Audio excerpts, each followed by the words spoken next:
Welcome to the Marketing Revolution podcast. This is the underground movement of savage marketers from all over the world. We are not Fortune 500 companies. We are real entrepreneurs with real businesses that have one major thing in mind: to set goals and devour them daily. Because we understand that everyone wants to eat, but only savage marketers are willing to do the hunt. Now let's get this revolution started. Hey, what's up, everybody? John Hiley here with the Marketing Revolution podcast and the Marketing Savage Facebook group. I hope you guys are having an amazing day today. I've got a awesome guest for us to interview today, and many of you guys have heard me talk about Mike Kemski on some of the previous podcasts because y'all know how we get down in here. I'm always talking about energy, how to become the best version of yourself. Mike, and correct me if I'm wrong, the name of your book is Power Life Success Systems, correct? The book's called The Power Life Principles. Yeah. Power Life Principles. Okay, I was reading your icon at the top. Yeah, that's the company side of the screen. But Power Life Principles is the book. Now, personally, I have not read the book, but I've been a member of Mike's Inner Circle group, where I actually did a challenge to begin with. And I want to say that was like a 30-day challenge, and I loved it. Like from day one, the stuff that Mike had going on inside of that challenge was speaking directly to me. And it's always something I need to hear. And I'll tell you guys, every time that I get online and Mike does like a Power Up Monday or does any kind of live video that he does inside of the group that I'm a member of, like it always speaks to me. It always hits me to where it's going to make my day better. So Mike is quite the ray of light that he brings, that shines his light up on the world, or what Mike would also call the torch. He keeps his torch ablazing, and I'm so happy to have you as a guest, Mike. Yeah, man, I appreciate it. It's going to be fun. Two rough around the edges dudes talking about some stuff that's not so rough around the edges. This should be interesting. Yeah, man. Yeah. You know, Mike, one of the things that comes to mind whenever I think about you, I just got this in my mind, right? And I never could really articulate it in the way that you did. But you would talk about when you begin to change your core beliefs about like who you are as an individual, that you would end up going through almost like a mourning process or a mourning period because you're leaving somebody behind that you once was. And I want to say that before you jump into this, I want to say that that's something I think all of us face. It's like we make all these good changes in our life, and then all of a sudden we're like, why the fuck am I not happy? You know, like, why the fuck am I all of a sudden not happy? And I'm making all these positive changes, and that's what almost stops people, don't you think? Like it stops them and makes them shrink back to who they once was. Yeah, man, it's one of the most confusing aspects of transformation or growth, and it's something that people don't talk about because they either don't know, because they haven't actually like walked through those landmine fields of life. So they're just like, it's all the happy, shiny unicorn shit, yay, and they don't talk about the real stuff that happens because they don't have the experience. That's just a lack of experience, or it's because it's not sexy and people don't want to hear it. It doesn't really sell that well, but it's something that you have to be aware of because it happens to everybody. Nobody gets a pass at this. Nobody gets a pass at life. I mean, you go through this process, and it's principle 5 in the Power Life Principles, and really nothing wants to die. So when you build all these, I mean, you can get into the science of it, the neural connections and all the business, but I don't really go down those rabbit holes too much. You live a certain way and you're conditioned to be a certain way, and it just becomes autopilot. It becomes like a habit. It becomes habitual. And oftentimes people will get this way and they live their life and they may not like it, but they know how to survive. They know how to function, they know how to live in that life, and it's safe. And your mind's like, okay, this is good. It's safe. So let's just keep doing this. Like people, a good, really powerful example of this is battered women. They leave, they stay in this relationship, they hate it, they're miserable, but they know how to survive in it. Then they leave it and they go right back to the same dude with a different face, a different name.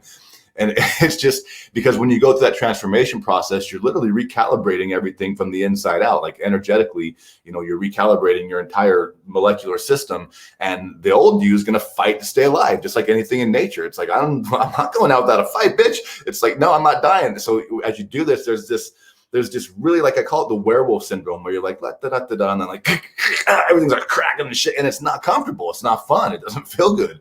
But you're like, I'm doing all this good stuff. I'm doing all this amazing shit. I'm making all these gains, these progresses, and my business is going good. My relationships are good. My health, I'm losing weight. Everything's good. Why the hell do I feel like a fish out of water? Why do I feel so out of place in my own skin? What's going on? It's just because there's this process of going through that actual transformation. I tell people all the time, when you get to that point, don't run away from it. Just embrace it. Yes, it sucks. It sucks. There's no two ways about it. There's no sugar to put on this shit. It just sucks. It's not a fun thing to go through. But if you look at it with the perspective, like, this is actual evidence of real-time transformation actually happening in my life, it's a little easier to get through. And if you're aware it's going to happen, then it's not going to take you out of the game. If you're not, then you're going to think something's wrong with you. It's not easy. It's not like all the gurus say, the flow and the magic and the sparkles and the glitter. What the hell am I doing wrong? Nothing. You're doing nothing wrong. You're doing it right, actually. But when you have that misconception about how it's supposed to be all like sparkly and fun and shit, that's on the other side of that. But going through that, so many people just feel like they're doing something wrong because it's not easy. It's not something that is an easy process. And they feel like, oh, I must be screwing up. So they start over and they start over and they start over until they try to find this magic greased path that doesn't have that thing. And I'm telling you, for 3+ decades of doing this, never once seen it happen without that happening. It's just, we call it the crazies in Power Life, because it's just, you feel crazy, like your old life's not quite ready to move into yet, but your new life's not quite ready to move into yet. Your old life doesn't really fit, and you're in this like purgatory zone of like, what the fuck am I? Who am I? What is going on here? And it's just a weird sensation. But everybody goes through it, and it's getting through that process that gets you to the other side, where then it's the flow and the glitter and the sparkles. And oh my God, look how amazing my life is. But you got to get through that period, that transition. And it's something that people don't really talk about too much. And I think that they do the industry and the people they're helping a huge disservice by not talking about it, because it happens to everybody. Yeah. One of the things that I learned to accept is that change and conflict lead to growth. And, another thing that we're talking about is the comfort zone. Nothing is ever accomplished inside of your own comfort zone. And what people got to understand, that sounds so cool, right? So cliche to say that, right? Yeah. Yet nobody ever talks about outside of the comfort zone, where it's really fucking uncomfortable. There's a reason why they call it a comfort zone and outside of it, because it's uncomfortable as fuck. And you got to be willing to take the pain that comes with growth.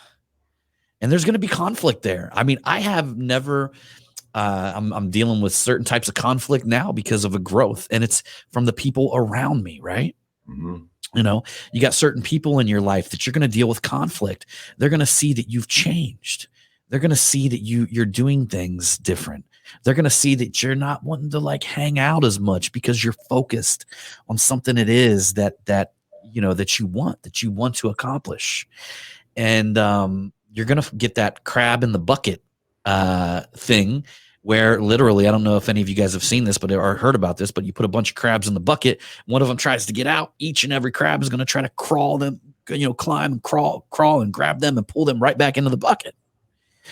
And the truth of the matter is, I always call this the elevator to the top. I mean, as you're moving through your life and you're moving towards your dreams, there's going to be floors that you don't have to kick people out of your life. You can just let them off.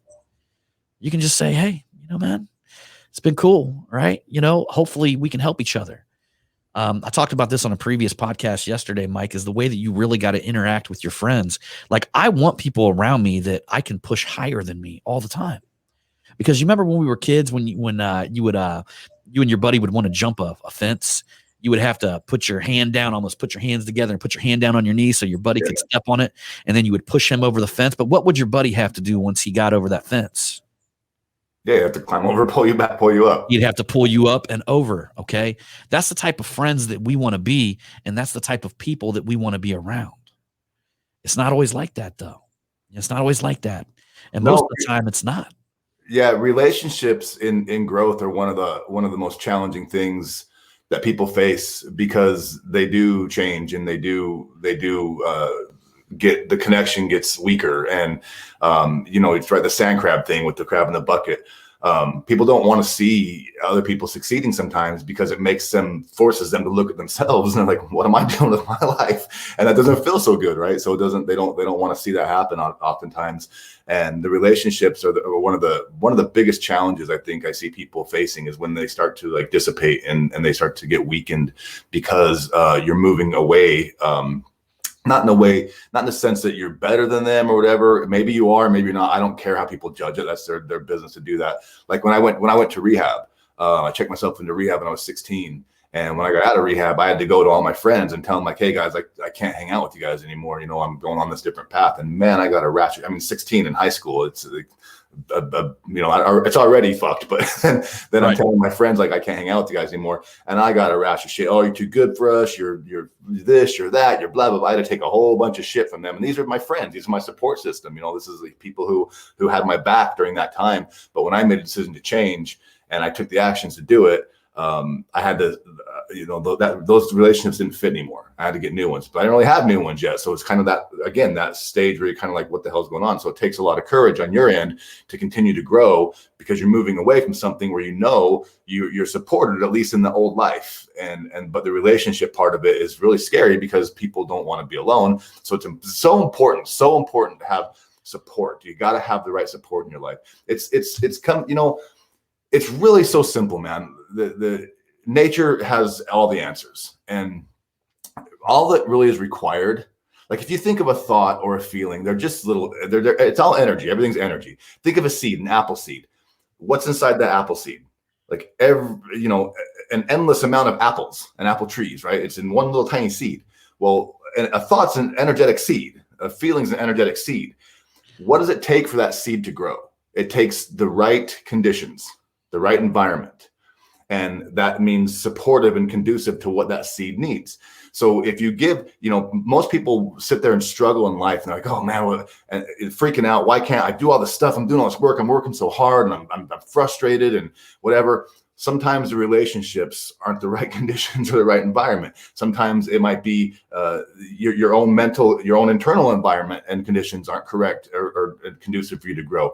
But if you think of an apple seed and you put it on a sidewalk, it's not going to grow. It's going to sit there and it has all this packed up condensed energy and the potential to be apple trees that produce more apples, that produce more seeds, and like the abundance of nature. Life thrives on prosperity. That's how life thrives, and it needs that. It's built into the system. It's built into the function. Success and all those same things, they thrive on prosperity. So you take that apple seed, it's on the sidewalk, and it's like, fuck, this is hard, man. Yeah, it's not this hard. It's impossible.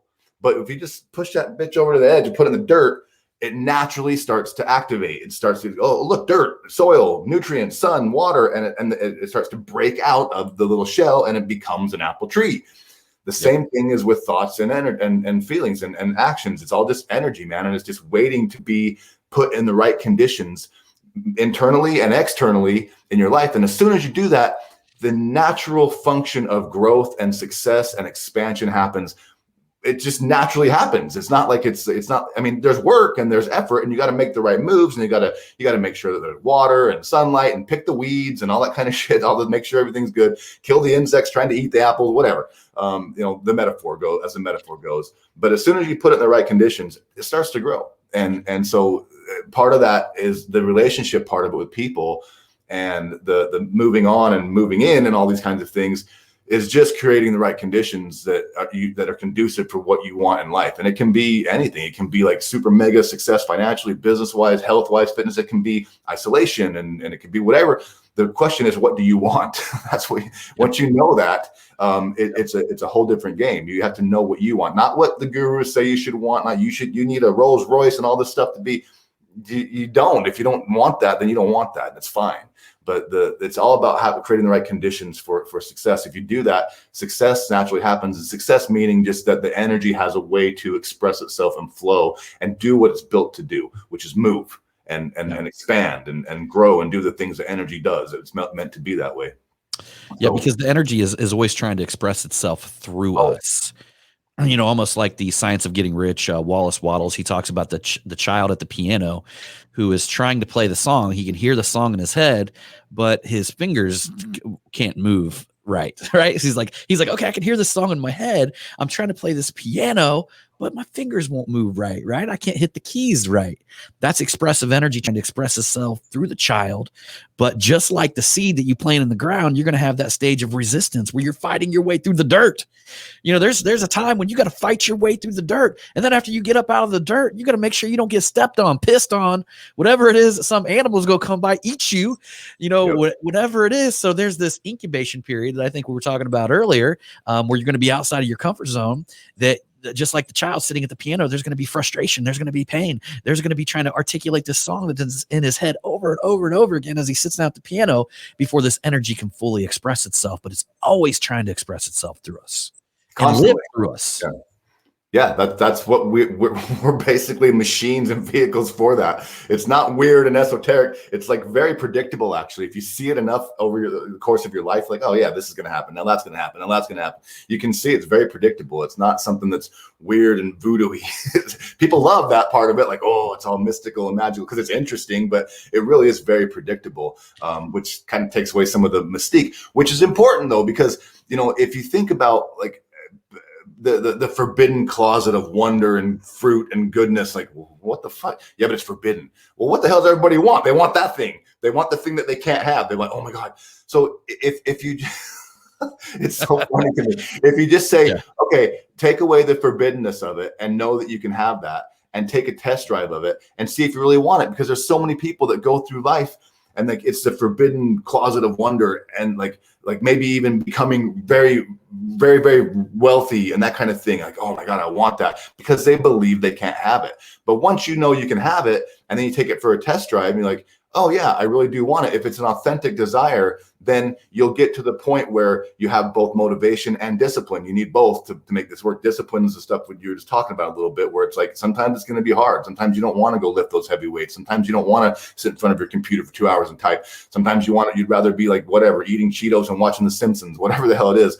Sometimes it takes discipline. But if it's not, what I said, what do you want? If it's not something you want, you're not going to have both those things. And so it's a very important distinction to say, is it something I want or something that they say I can't have, so I want it because I can't have it? You got to make sure it's something that's a true, real desire inside of you, not just because it's something like it's impossible for me to have, so I must have it more. Because I've seen people do this. They do this in every area of their life. I've watched it for 30 years, and they get to the point where they get that thing and they're miserable. They didn't really actually want it. I've seen people become, make up to $10 million a year businesses and get just super rich, and they're like literally suicidal and depressed. Like, but that was your goal. It was your dream, but it really wasn't. It was something that they just thought they couldn't have. So that's what drove them to get it. And they gained a lot in the process. They learned a lot of stuff, but really they're back to square one. They're rich now, but they're back to square one. Like, I'm still miserable. So it's not about those things. It's about really what you want inside, what your true desires are. And that's different for everybody. That number is different for everybody. The body's different for everybody. The type of relationship's different for everybody. And the cool thing is you get to decide that. Like, that's only up to you to say what you want. And there's not a right way or a wrong way. It's just, there's just so much out there of people spitting in your face. This is what you should do. This is how you should be. This is what you should aspire to. And it doesn't really matter. It just matters. Well, all that matters is that it matters to you. And when it matters to you, then it's good. Then you'll start to naturally create those conditions that help support that. And at that point, it goes back down to what you talked about a little bit later, where it's about that's loving you. Like, if you had a really good close friend or family member who said, I want to get in the best shape of my life. I truly want that. It's a real desire of mine. And you watch them being subpar, being substandard, just fucking off all the time, whatever. You wouldn't just be like, it's okay. You're doing the best you can. You wouldn't coddle them. You'd be like, what the fuck you do? Step your shit up. You'd like slap them in the ass, get your ass moving. If you loved them, you would do that. But people don't do that to themselves. If you truly love somebody, you won't let them settle for less than they are. And I'm not saying be like extraordinary and the best and epic. And I'm not even saying be great. I'm not even saying be good sometimes. I'm saying just be better, because you are. Because you are better than most people give themselves credit for. And most people don't put in the effort that they need to put into just to even be a little bit better. Because it's always a successive progression, and that's the process to this. But as soon as you say nothing's forbidden or nothing's like out of reach for me, I can do whatever. It literally is just about the conditions that you create in your inner world and outer world. And when those things match, there's no other possible outcome than to create success in that endeavor. There's just no other possible outcome. It's like putting a rag in water. You pull it out, the son of a bitch is wet every single time. It's just, you can't deny it. So it really comes down to like the bottom line of all this is it's very simple. It's not easy. There's a lot of work involved. There's a lot of shit to get through, and a lot of like killing the old or beating the old, letting the new live, and all this business, all this stuff. The process is not always easy, but it is very, very simple. And I think just knowing that is holding the faith and understanding that it's going to all come in the right time and the perfect timing. And a lot of people can't get over that. Me and my wife, we talk about this a lot. We look back and we say, well, what if we would have got what we wanted back then when we wanted it? Where would that have shaped and taken our life? Or what would have that taken away from us? Because the universe, God, whatever you want to call it, was holding something back because she knew, whatever you want to call it again, that my wife would say she, God's a she. You hear me? That's what she told me. So this thing was being held back because you might not have made the right decisions. You might have put yourself, like Mike was just saying, you might have put yourself on path for something that was miserable, or you might have got yourself caught in a trap, that would have been much harder to get out of. But just keeping the faith and understanding, if today it doesn't come right now, that's because something bigger and better is being planned for your future, and having the faith that that's just going to come, and enjoying the actual struggle, and enjoying that that's forging your character and making you who you are to be. I'll give you a quick story, Mike. I got a friend of mine who ended up donating about $50 million. He got rid of all of it because he was suicidal and didn't want to be here anymore and couldn't muster up like the type of energy that he had when he was younger, and donated it all the way down to $50,000. And this was probably about 7 years ago. And he's already up to like 20 some $1 million of net worth now. Right. And that's because he could give away all of his money. Warren Buffett can give away all of his money. Like these people can give away everything. Michael Jordan could have gave away all of his money back in his prime, stepped right back on the court and made it all back again, because they didn't give away who they were. Right. And what we're doing when we're forging these new people inside of us is the real gold, the real treasure is what we become within. And I would go as far to say the folks that that may be multimillionaires and chasing towards something also never develop the habit of gratitude, because people don't realize that's a habit. You could not be grateful your entire life and make millions of dollars and still be not grateful for what you have at that level, because that's something that you have to create a habit, is just to be grateful for everything that you have. Yeah, totally. It's all just muscles. I mean, it comes down to that. Like and how do you build a muscle? Through repetition, through lifting stuff that's heavy. That's how you build muscles. It's really simple. But that's a great point, man. And it always is a successive progression. And people, like nature, this is going to sound so hippie-ish, but flowers bloom when they're ready. They blossom when they're ready, right? Not before then. If they do it before then, they're going to die. And then that flower blossoms, and every seed in that flower wants to become a flower itself. And it's just the whole process is so obvious when you can just see it. But the thing is, like people like, oh, I want to lift 300 pounds. Like you can. But if you do it before you're strong enough to lift 300 pounds, you're going to start breaking bones. Your bones density hasn't met. Your muscles you're going to fucking choke yourself out. You're going to hurt yourself really bad if you try to lift 300 pounds or you're not strong enough to lift 300 pounds. I use that metaphor of climbing Mount Everest. I want to be at the top. Okay, well, if you just get thrown at the top, you're not going to be able to breathe.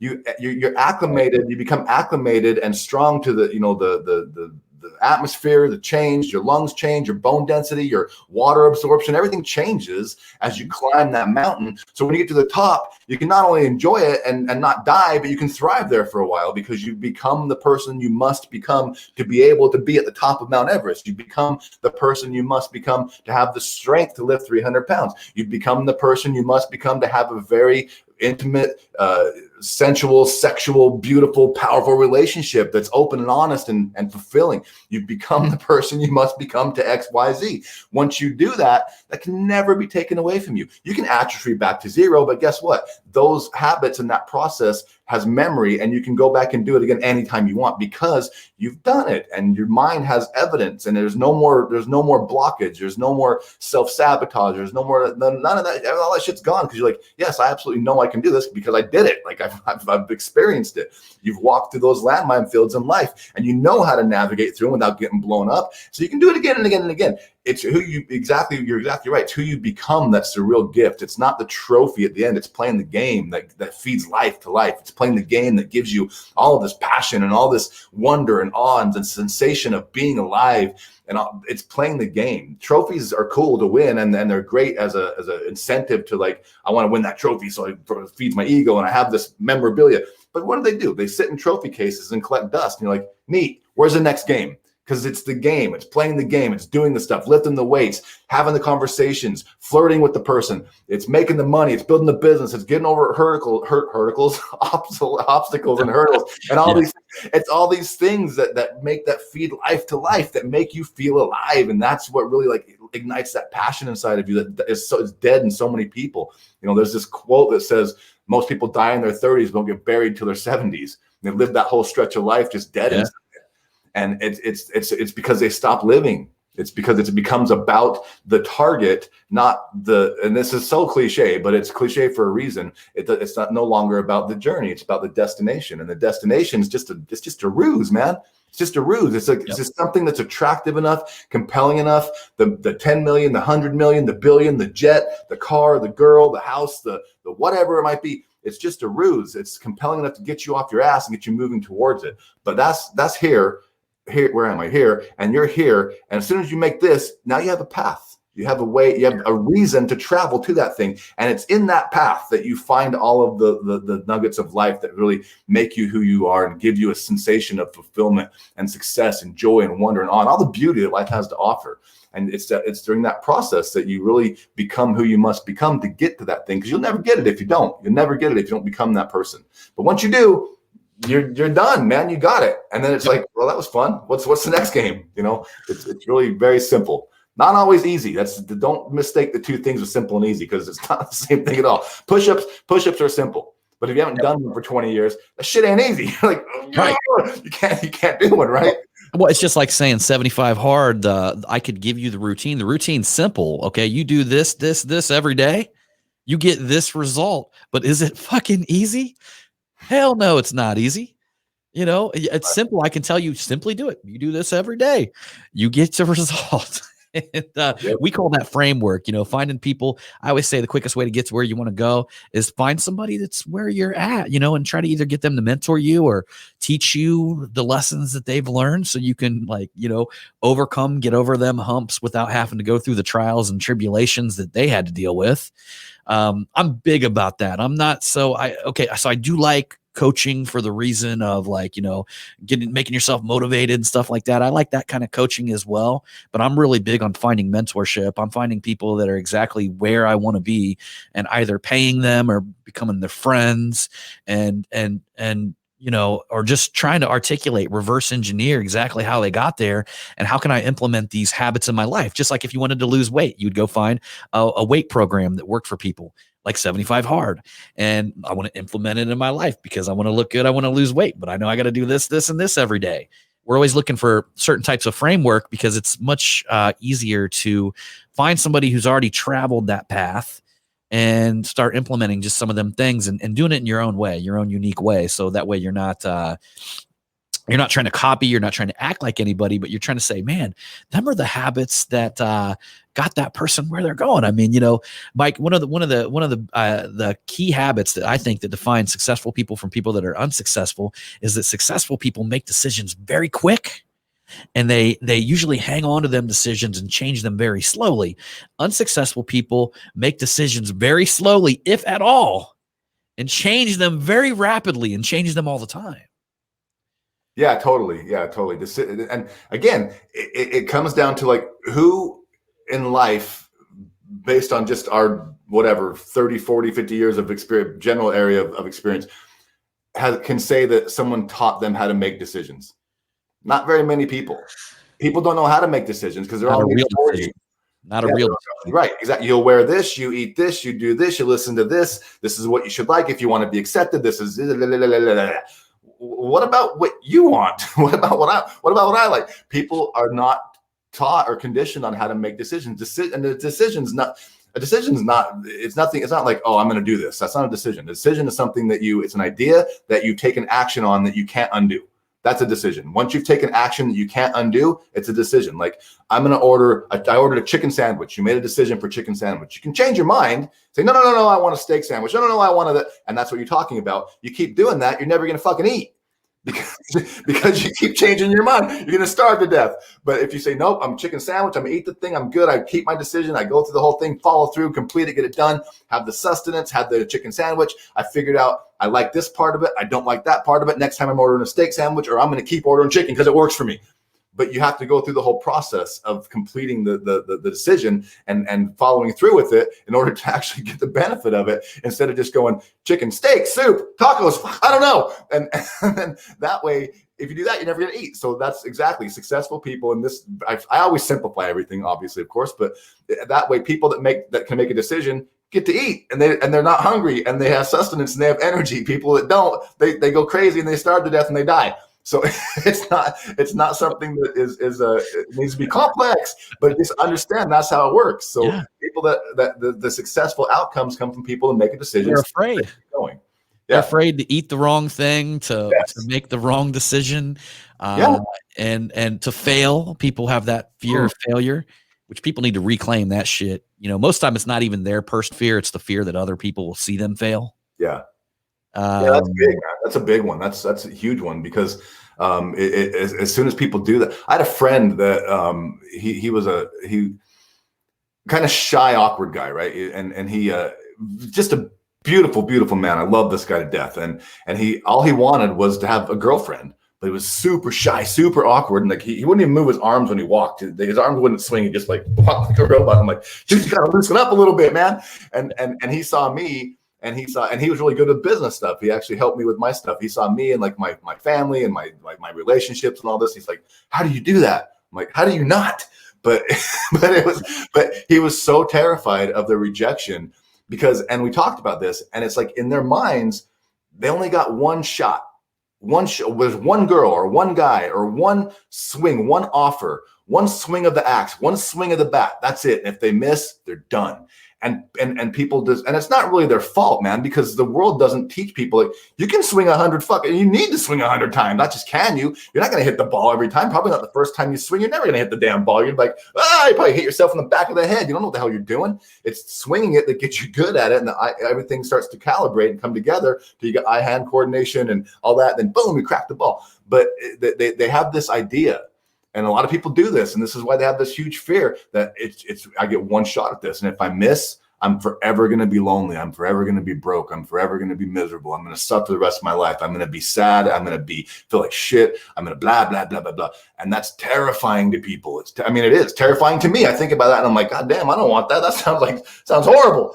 But they don't realize, like, it's not, there's not one shot, but it's just because they haven't gone through. Again, it's a weight metaphor. You start where you're at. You get the 1 pound pink Hello Kitty weights, and you lift those sons of bitches because that's what you can do. Keep lifting them. Then you go, oh, look, I get the blue 2 pound Smurf weights. And you move up through this process.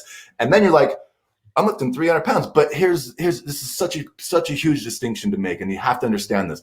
When you're at 1 pound and you're looking at 300, you're like, if I could lift 300, I'd be a god. Oh my God. And it's such a big deal. So, oh my God, my whole life would be different. I'd be so strong. Blah, blah, blah, blah. You see all that and you're going crazy. And if you went from 1 to 300, it would feel that way. You'd feel like a god. You'd feel like a miracle just happened.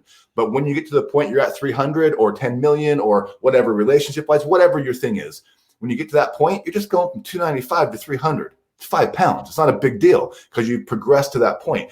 And people just they want that grand finale fireworks show, and it doesn't happen that way. I've watched it for so many years. It doesn't happen that way. There's not this big like, boof, shit, I'm fit. That's a little bit X-rated. I'll stop with that. I'm not going to go there because I don't know. This might be a family-friendly show. No, we're all right, man. You're like, I'm fit, I'm rich, I'm happy, I'm healthy, I got the perfect relationship. Oh my God, what happened? I went from complete shit to complete epic. Doesn't happen that way. But here's what is epic. That fireworks show and that magic show, it's not a big grand finale, man. It's like literally going from 295 to 300. You're like, hey, fuck, I'm at 300. Right on, I made it. But it doesn't feel like a big deal. But what does feel like a big deal when you step back is like, I'm strong as shit. And I have like so much confidence. And I got people coming to me going, dude, how do I lift 300 pounds? I'm being a leader. I'm being an example. I'm being a light. I'm being a beacon of hope for these people that have the Hello Kitty weights, aspiring to lift 300 pounds. You're that, and you're admired, and you're loved, and you're attractive, and all this magical energy is coming out of you because you got to that point. That's the magic. That's the stuff that you experience, like the life that you're living and the way that you feel, the way you feel strong and a clear mind, and you can think and you can decide, and you have confidence, and you have this heart that's just full of passion and love and aspirations, and you see all the wonder and beauty and joy and all that the world is full of. Yes, it's full of shit too, but it's also full of amazing stuff. And so you see both, and you're like, I'm going to look at the sunset because that shit's beautiful, or I can look at this pile of stinky dog shit and smell it. And what the fuck? You get to choose that. But you see more, literally, man, you see like colors brighter. You smell things better. You feel love better. You feel electricity from a kiss more. Everything's intensified. So yes, it's a magical experience, but it's not the 300 pounds. It's who you became to get there. And you got to understand, like, people are looking for this magic fucking button. Oh my God. And they think it's going to be some just crazy magical experience. It's not. And it pops people's bubble to hear that. Like, oh, that's not motivating. That's discouraging. It's not discouraging, because you know what? When you get to that point, even when you get to 50 pounds or 75 pounds or $100 or $1 million or whatever, $1,000, whatever the thing is for you, every time you do that successive progression, that stair-step progress, you become the person that you have to become to get to that. And that's a different person with more confidence, with more zest for life, and more ambition and more belief in yourself and bigger desires. Your mind starts to expand. Like, well, if I could do 1,000, could I do 10,000? And it just expands your field. So you can play more of the game. And it's in playing the game that you get the life. You get to feel life feeds life, and you get to enjoy this shit, or you get to not. And I've lived on both ends of the spectrum, and I'm telling you, it's work, but it's fun. Like if you ever played sports, it's not easy, man. It's how you're working your ass off playing ball or soccer or whatever. You're like sweating and breaking shit and breaking skin and falling and bumping heads and whatever. But you're playing a game, so it's fun. But you're working your ass off too, right? Yep. So people need to understand, like, it doesn't have to be just a drudgery of work. It shouldn't be. If you're doing something that you want and you're into it, and you get all this collective energy, and it gets so much that, like, the gravity of that energy just collapses into your heart and lights that supernova, man. It becomes passion. And that passion is like when you play a game, you want to win, you want to score, you want to get your teammate, and you get in that zone where you're just like, I know, because of the fucking Force on Star Wars, that my boy's over there, and you just go with the basketball, and somehow that motherfucker's over there. Like, how'd you know? I don't know. I just knew. You get like in sync with stuff and intuition, and all that weird voodoo-y, wacky shit starts to happen. All the stuff people look for. Like, I'm so in tune with life that I just know things. But that starts to happen naturally. It's just like, you don't even know what it is. It's just like boom, boom, you get that flow. So I'm sorry, I'm going off on a tangent, but that's Yeah, and I think what you said was key. What I pulled from that is something Tom Ziegler said on a podcast a few weeks ago that he was here, is that most people think that the opposite of depression is happiness, and it's not. The opposite of depression is purpose. It's purpose. That's the opposite of it. Because, you can go clean a shitter if you've got a purpose. If that $20 that you're making to clean that shitter is going to go towards a fund that's going to open your business, right? Yep. That's going to take you there, right? As long as you can stay focused on that purpose, like you were saying, it was, the whole thing that everybody thinks that vision boards, that you can just sit there and look at them and that shit's going to come to you, is fucking absurd. It was actually made for you to look at and say, oh, that's why I'm fucking working that's my purpose. That's why I'm doing what I'm doing today, right? That's why I'm cleaning the shitter. That's why I'm doing these things, is because I'm going towards that and I've got a purpose. And I would say one of the biggest cause of depression is that people live each and every day feeling as if they're not moving the dial forward on their business, which I truly believe that if you're not moving towards something, you're not moving towards a general purpose in your life, that you're going to actually feel the feeling of death. Because if we're not growing, you're slowly dying. By nature, the moment we're born, we start dying, right? We grow and we die. We're going towards death. Okay. And you get to a certain age and you're not doing things on a daily basis to grow towards life. I believe that your purpose is more along the lines of being very spiritual. The things that derail us from our purpose are very flesh, very physical, because we're usually choosing something in the moment that we want in the moment rather than focusing on what we really want, which is something that which is our purpose, meaning that if you want to look better, healthy, but all of a sudden in the moment you choose to eat a bunch of fucking sweet shit and you choose to do all this stuff, you're not really doing what you want, right? Right. It's what you want in the moment, but it's not really what you want in the long run. This is what we talked about in the group. It's just a simple sentence: don't give up what you want most for what you want now. And it's simple, and that's the thing, man. Everything's energy. It's like, not in some weird fucking way, but everything literally is energy. If you break it down to its smallest form, it's just energy. What's energy? It's a waveform. It's an oscillation. It's got frequency and amplitude. It's got volume and space, right? Everything's energy, and energy's moving all the time. It's either moving towards life, or it's moving towards death, or it's moving towards whatever. It's always moving. So you get to control how that moves for you. Not so much the aging process. I mean, but even so, like, people like, what are you, about 32? I'm like, I'm almost 50, dude. I'm not even close to 32, but I love it because I act like a kid. I mean, you're in great shape, man. You're in great shape. It's amazing. I'm a grandpa, for God's sake. I'm like, yeah, I'm a grandpa. And people are like, what? You're who I want to look like when I'm a grandpa, man. You're exactly what I want to look like. So it's really cool. But the thing, and purpose is another one. See, we call these targets instead of like whatever. In Power Life and the Power Manifesting Method, we call it a target because they change. People are like, what's my purpose? Like, it's everyone has. Okay, let me break this down. How in the Power Life language, purpose. Everyone has the same purpose. What? How can that possibly be? Because it's not about a specific thing. And I don't talk about specificities in Power Life.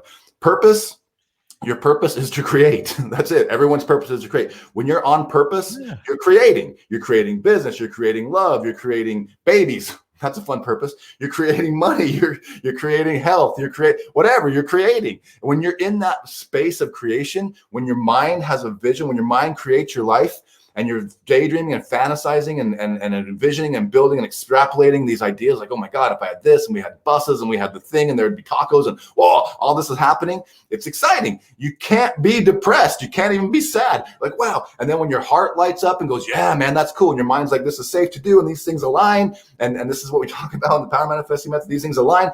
It creates this crazy amount of energy that's called activation energy. It's actually a scientific thing. And you have to take action. You have to build it with your life. You have the creation, the fuel, and the building of your life. These three primary energy systems: your mental, emotional, and physical energy systems. That's how life is made for you. But when you're in that process of creation and it starts to engage, and you engage with that thing, you can't be, I mean, you can face adversity, and you're going to face adversity. You're going to face challenges. Those are there. They're not your enemies, they're your allies. They're like weights. Like, getting mad at that stuff is like going to the gym and getting mad because there's heavy weights in the gym. What the fuck? They're supposed to be heavy weights in the gym. That's how you get muscles. Just don't go to Planet Fitness. Yeah. Just don't lift too many weights because it'll hurt you. You lift the weights you're capable of. Like, a little bit of that resistance builds muscle, right? It builds muscle here, it builds muscle here. It makes you strong enough to become the person you have to become to have the thing. But that whole process of creation, man, you can't. You're going to hit adversity, challenges, and you're like, thank you, God, this is awesome. This is an obstacle course. This is like, I got to get around this guy in front of me so I can score the goal. How do I do this? And you start to think differently, and you extrapolate your problem solving, your puzzle building, all this shit. When you're in that place of life, it literally is not possible to not feel full of purpose and to live a fulfilled, rich life, no matter what you're doing. If it's cleaning shit out of a toilet, if it's making hamburgers at Wendy's, if it's building a business, if it doesn't matter, the what doesn't matter. It's the why, I guess, is what you want to say, because you're moving towards that target, and everything you're doing is getting you one step closer to that target. And that's why these goals, these targets, these whatever, they're so important to have, because it keeps you focused in that direction, and it creates the path that you can walk, that you can travel down to go, I call it a pot of gold.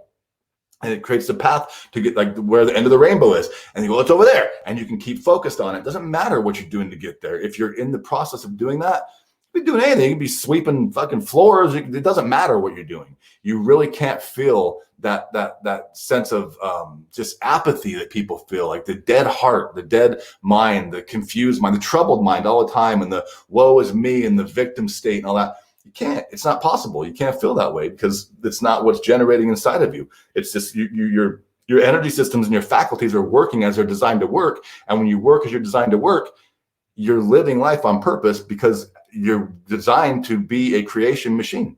And that's what we all are designed for. So all of our purpose is the same. The nuances and the specificities and what's at the end of it and how you do it, that's completely different and individual and unique to everybody. But the core purpose is always the same. It's to create something. And so just create something. What do you want? Start creating it. It's pretty simple. Not easy. I know that. It takes support, and it takes empowerment, and it takes encouragement, and it takes guidance. It takes all of these things to help people get to that point and help them keep going through this stuff. But the general core of it is very, very simple. And if people just would realize that, and like, I'm going to stop overcomplicating this shit and just like, I want that, go get it. And then they get this weird thing, like, but I want so much more. But it's not just that thing. So get that too. It's like, okay.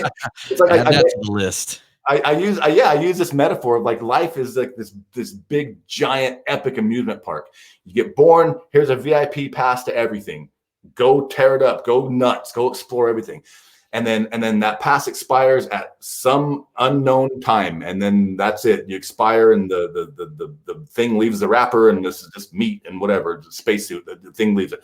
But in that time, you have all of this like life in this world and all of this stuff. Like, look what people create, man. It's like amazing. All this shit people create, all the stuff people are incredible. But you have all of the assets and all the resources of the world at your fingertips to go explore. People are like, well, I want to ride the roller coaster. Okay, ride it. But I want to ride the teacups too.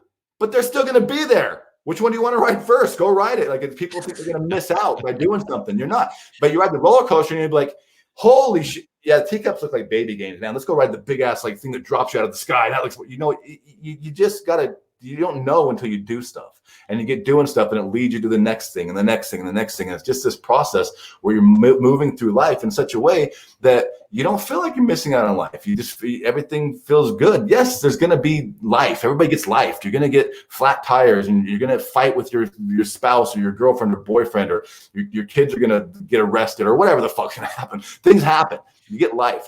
But the difference is, when you're living like this, not going to take you out of the game of life. It's going to be like, okay, how do we handle this? Boom, boom, boom, boom. Get it, fix it, correct, and continue. Move on. It's just like a little pause. It's like taking a piss break at the amusement park. Like, I gotta pee. Okay, I'm gonna go pee, then go back and ride the rides again.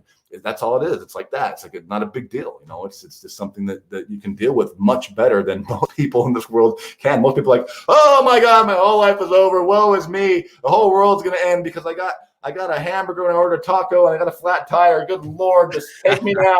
Take me now. I'm done. I got to remind my wife of this sometimes, especially when they put the wrong food in her thing. Like, and it seems like because she's always thinking about that she always gets that. Like, they always give her the wrong order whenever we come home. And it's like, I'm like, you want my food? Like, I'll eat your food. I'll go back and get you more. I'll leave now, and it is annoying. It's like, it's not rocket science, dude. Put a hamburger in the fucking thing. Come on. I get it. But yeah, I mean, you get annoyed, but it doesn't take you out. Like, some people literally like have legit, like, they get depressed for a week. It's insane. Like, come on, man. It's fine, but it's just about how you live and living on purpose. Yeah. But come on, let's just be real. That shit's annoying when you get home. Like, oh, I'm gonna eat my. Where's my taco? Like, come on. Something you hit on earlier, man. It took me a while to figure this out. I actually listened to Think and Grow Rich by Napoleon Hill, man. I come from a troubled background, and I literally listened to this CD for 2 years straight in my truck when I first started my business back in the early 2000s, Mike.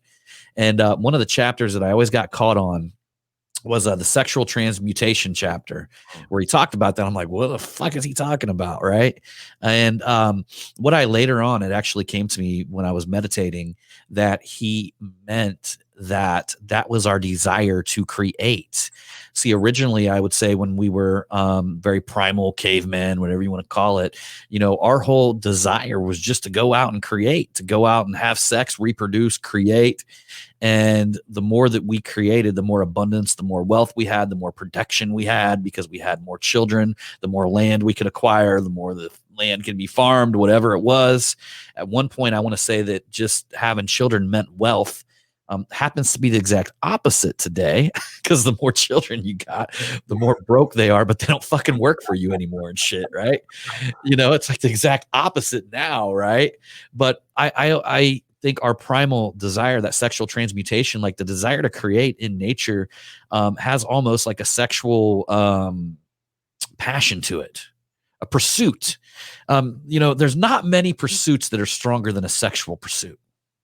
And what I mean by that is, men out there, women out there as well, when you really want some from your husband or wife, you're gonna try to get it. You know what I mean? You're gonna break out all the tricks in the toolbox. You're gonna be articulating in your mind what you gotta say, what you gotta bring home. Do you gotta wash dishes? Whatever it is that you gotta do to get on that path. Same thing. You let a male dog loose that's in heat. Male dogs will do anything they possibly can in their fucking power to go out and fuck as many dogs as they possibly can on this pursuit. And it didn't dawn on me until it was like years after. One of them things, like you read like a Bible quote or something like that, and then years later the damn thing marinates in your head over and over forever, and then poof, it just comes to you. And it made me realize this pursuit of success is tied into that nature, into that desire that we have just in general as human beings to create. Yeah, dude, what you just said is so profound and almost skipped over. Like, you read something, you hear something, that's a seed. It's an energetic seed that's planted, and it doesn't blossom or bloom or germinate until it's ready. When's it ready? It's ready when you become the person that can handle the roots and the actual meaning and the actual like purpose or function of that information. So you read something and you get it, and you're like, I got it. And then like years later, all of a sudden, oh my God, that's what that means. That's a telltale sign that you have grown to the point where that thing is now, you've created the fertile ground, you've created the conditions within yourself for that thing to now take root. And that's so important, because people think, oh yeah, this is neat, whatever. And I see it all the time in our group. It's just like, holy shit, I get what you mean now. Like, yeah, it's, it took me a year and a half. Like, good, then that's what it is. That seed's going to germinate until you create the conditions and environment where it is fertile enough for that thing to actually sprout. That's so important that you said that. And it's just kind of like, we blow over that stuff, but people like have to realize when that happens to you, when you're like, oh my God, whoa, oh my God. And nothing, you're just like ordering a hamburger, or you're like getting your car washed, and you're like, what the fuck just happened? You have this like huge epiphany from something you heard 5 years ago, or something you read 3 years ago, whatever. That you give yourself a little pat, like that means that you've become that person. You've done something in your life, taken the actions consistently and persistently and repetition and all these things, done what you have to do to become fertile enough for that thing to hatch, that egg to hatch, that seed to sprout, whatever. Now you get the benefit, you get the actual wisdom that's encapsulated in that information, and it becomes assimilated into part of who you are. So understand, when that happens to you, it happens to everybody. You got to like look in the mirror and go, ha, nice job, man, because you've done some stuff to become that person. And it's important to recognize that and acknowledge that, because you realize like, oh, cool, evidence. And when your mind sees evidence, your mind's like, this is working. Open valves bigger, do more. And it's like, it's safe to do more. I'm not a crazy person. This is actually working, because you can feel crazy, but like, oh my God, then when your mind sees evidence, it opens up the valves, and it's like, do more. Then you start going faster and faster and faster and bigger to whatever level that you want to, whatever level you have all the way to the end of your highest capacity. And even at that point, you can stretch that a little bit more and more and more too. You get to the edge of your capacity, you can push that bitch out a little bit, maybe make it like a half an inch bigger. You got more capacity, but you got to get to the edge first. So just understand when that happens, if anybody's listening to this or hearing that, when you have that boom, that flash of light, that epiphany, that thing, you need to acknowledge yourself and give yourself credit, because it wouldn't happen if you didn't become the person that created the fertile environment conditions for that to happen. So good job, good job, everybody who that happens to, because you earned it. Well, I think some people are having some epiphanies on this episode, my friend, and I'm sure that we could just roll and talk all day, man. And it's incredible. It's the way that you can break things down and you can articulate things, Mike, in a very simple fashion, I believe is one of the greatest gifts that anybody can receive when it comes to being able to articulate and storytell. And that's why I love all your content. That's why I love all your stuff. Every chance I get, I know me and you are both two really busy dudes. So I'm sure you try to look at some of my stuff as much as I can. I try to get involved in your stuff as much as I can. But it always seems that right when I need it is when I turn on the Facebook and then you're there and you're talking. And every time I listen to you, it's something that I need at that current moment. It's a beautiful thing. And I want to say that there's somebody out there right now that's listening to this. There's a lot of people out there that are listening to this right now that this is resonating with them, their hearts, their minds. And today we were able to take a blazing torch and touch your torch and light it on fire. Yes, that's what it's about, man. Awesome. So, Mike, is there any way that everybody can get in touch with you? Can you tell them how to get a hold of your book, how to get involved with whatever it is that you're doing? Could you give us some contact info? Yeah, Facebook's one way to get a hold of me. I mean, Power Life is on Facebook, on my brand page, whatever. And we're just getting this going again. So it's not really like super fancy, which it never is, which is awesome because I'm not that person. And then the website's just powerlifesystems.com. You can find more information there. And then obviously Mike Kemski at Facebook. I post stuff there frequently also. So just basically simple, pretty simple stuff. Nothing elaborate. No suit and tie. Like, you know what I say real quick? I'm going to say this because I love it. I love how I frame this for myself. There's like these restaurants that have this super like Del Frisco's, and they're badass. They're good. They're fucking delicious. I love the steaks and shit there. I was just there. Yeah, Del Frisco, dude, it's amazing. Yeah. But they got this big nice stuff and fancy shit and everything like that. Great food. That's not me.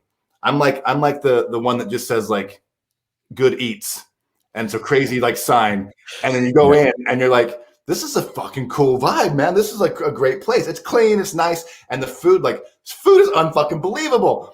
I'll never be the big fancy palm tree in front of my doors guy. I'm never gonna be that guy. So it's not what I am. But when you go in and you're like, it's like a secret. Like, don't tell anybody that there's only you know what I mean? It's like that good food. So it's funny because people are like, you need to clean up your image. I'm like, oh, thank you. Like, what do you mean, thank you? I'm like, because you're just admitted I'm being authentically myself, because I'm not gonna clean up. This is me, right? So it's just I love to be able to tell that to people, so people can kind of have permission to just be yourself, man. You don't gotta be anything fancy or special. Just be what you being you is fancy and special enough. So it's kind of cool. The world needs. Yeah, exactly. Authentic, real, whatever. And that's me. So yep, I love that, because I'm never gonna be that big fancy sign palm tree person. I'll never be that. I wouldn't expect you to be, my friend. And any of you guys who are listening on the podcast, it's Mike Kemski. Follow him on Facebook. His personal profile. It's some of the best stuff that I've read. I mean, I literally joined Mike's inner group simply because I enjoyed reading his post. I didn't even know what it was, because like Mike said, he's not a marketer, and he said that over and over again. He's not a marketer.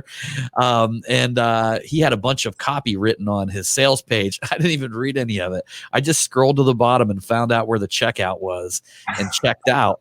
And basically I was like, man, if I had to just pay Mike to read his post, I would pay for that, because his content's so valuable.